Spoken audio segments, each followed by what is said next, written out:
I'm very pleased to join you by video for the ILO Development Academy to speak briefly about how the UN can be more fit for purpose to support the new post-2015 development agenda.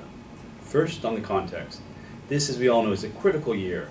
We have ahead of us the Financing for Development Conference in Addis, the final negotiations and the summit on the post-2015 agenda and the SDGs in September, and of course the Climate Change Summit in December at the end of the year.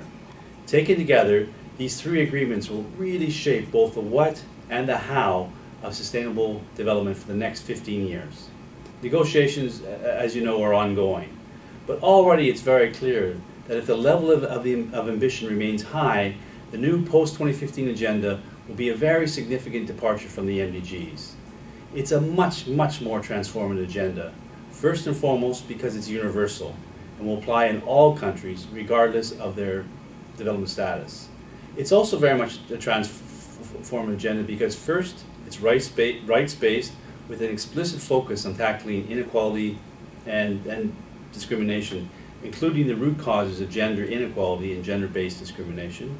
Secondly, it brings together the climate change and development agendas together in one framework. Third, it's focused on getting to zero and leaving no one behind, and also on eliminating extreme poverty. And fourth and final, Goal 16 assures that governance, rule of law, and peace and security are included in the framework. All these issues, as we know, were missing from the MDGs. Goal 16 will impact substantively on the work of the United Nations by bringing together not just our work in development and human rights, but also our work on humanitarian action and also peace and security. This is a transformative agenda, and it requires a transformative international community, and particularly, I would argue, a transformative UN development system. As the UN Chief Executives Board has identified, the UN will need to focus on 5 key elements to support governments to implement the new agenda: universality, human rights, inequality, integration, and the data revolution. Each of these needs the UN to do business differently. First, universality means that all countries will need to implement, monitor, and report on the goals, targets, and indicators that are agreed at global level, and identify national targets that are relevant to their own circumstances. The UN system will need to support all countries to localize this agenda, and vitally to ensure that there isn't specific cherry picking of specific goals and targets. Secondly, human rights and the normative commitments that governments have made must underpin the new agenda and its implementation, including the principles of participation and accountability. The UN system will need to help governments to build their own capacity to implement these commitments and really accelerate integration of human rights into development efforts at all levels. Third, the UN system will need to support all countries to address inequalities and tackle the exclusion and discrimination that really hold back progress towards sustainable development.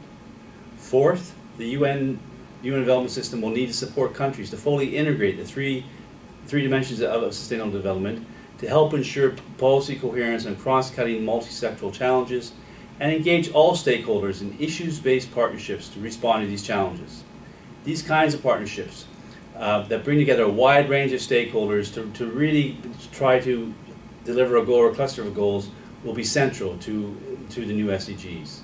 And fifth and finally, the UN will really need to step up its support to national statistical commissions to ensure the use of disaggregate data, develop greater analytical capacity and understanding of both risks and vulnerabilities, and also to use data and evidence much more effectively and transparently to measure progress for the most vulnerable and disadvantaged.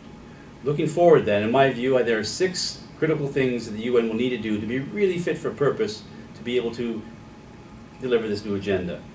And as a specialized agency with a universal mandate and a long history of engagement, both normative and standard-setting work, and experience in working in multi-stakeholder partnerships, ILO has so much to contribute. First is to really roll out the standard operating procedures for delivering as one in all countries. There's very strong support for this now, with more and more governments adopting some, if not all, of the elements of delivering as one. Standard operating procedures are being rolled out globally, and we need to see this approach adopted everywhere. ILO support for and engagement in delivering as one at country level will be really key at both the leadership and technical levels. Second is to provide integrated policy support at all levels, drawing on the expertise of different agencies in a very strategic and cohesive manner, and anchoring in global norms and commitments to support governments and more broadly societies to address complex multi-sectoral challenges and implement a post-2015 agenda that's much more horizontal and integrated than the MDGs. ILO already has great experience to draw on in this regard, including through the Social Protection Floor initiative, to really put in place a cohesive policy framework, but also a strong basis to build issues-based coalitions and partnerships at global and country level. Third is to drive forward and help implement the data revolution at country level. Integrated capacity development support to national statistical agencies and much greater advocacy in terms of greater budget priority to data will be key. Here, ILO also has great experience with labor force surveys and statistics to help make sure that the UN really has much more joined up capacity development support to national data sets. Fourth is to take a more system-wide approach to assessing risk and promoting resilience. We need much more integrated partnerships and collaboration between humanitarian action and development to better manage shocks and stresses, and to better coordinate emergency work prevention and longer-term sustainable development. This is going to be really, really important, and particularly to ensure the full implementation of labor standards to be able to build resilience and fast-track recovery. Fifth is to really open up the UN system to a much more consultative basis with civil society, private sector, labor unions, all sorts of social partners. I think there's been a lot of work that's been done by the UNDG in terms of the consultations, and ILO has a great history and experience to draw upon in this regard. Given your very unique status in terms of stakeholder relations and constituency, your tripartite nature of the work you do, and really being able to understand working with unions and private sector at country level. And sixth and finally, we will need much greater transparency in terms of resources, financial resources, human resources, and really open up the UN in terms of sharing data and analysis and information. This is really important for all agencies, and particularly for us more broadly as UN country teams. Looking forward, we have a great opportunity in front of us on the longer-term positioning of the UN development system, which is a series of dialogues in ECOSOC, which is looking at future functions, funding, governance, organizational arrangements, partnerships, capacity, and impact of the UN system in line with the next QCPR.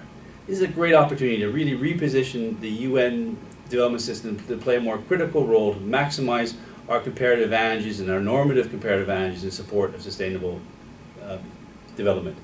As I said at the outset, universality is probably the most transformative aspect of the new agenda.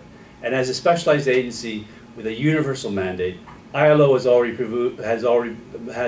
proven a very valuable experience at all levels to really promote decent work, ensure social protection for all, and implement and monitor labor standards in every country around the world. This experience and lessons that you have learned gives us a great basis to draw upon for the post-2015 era.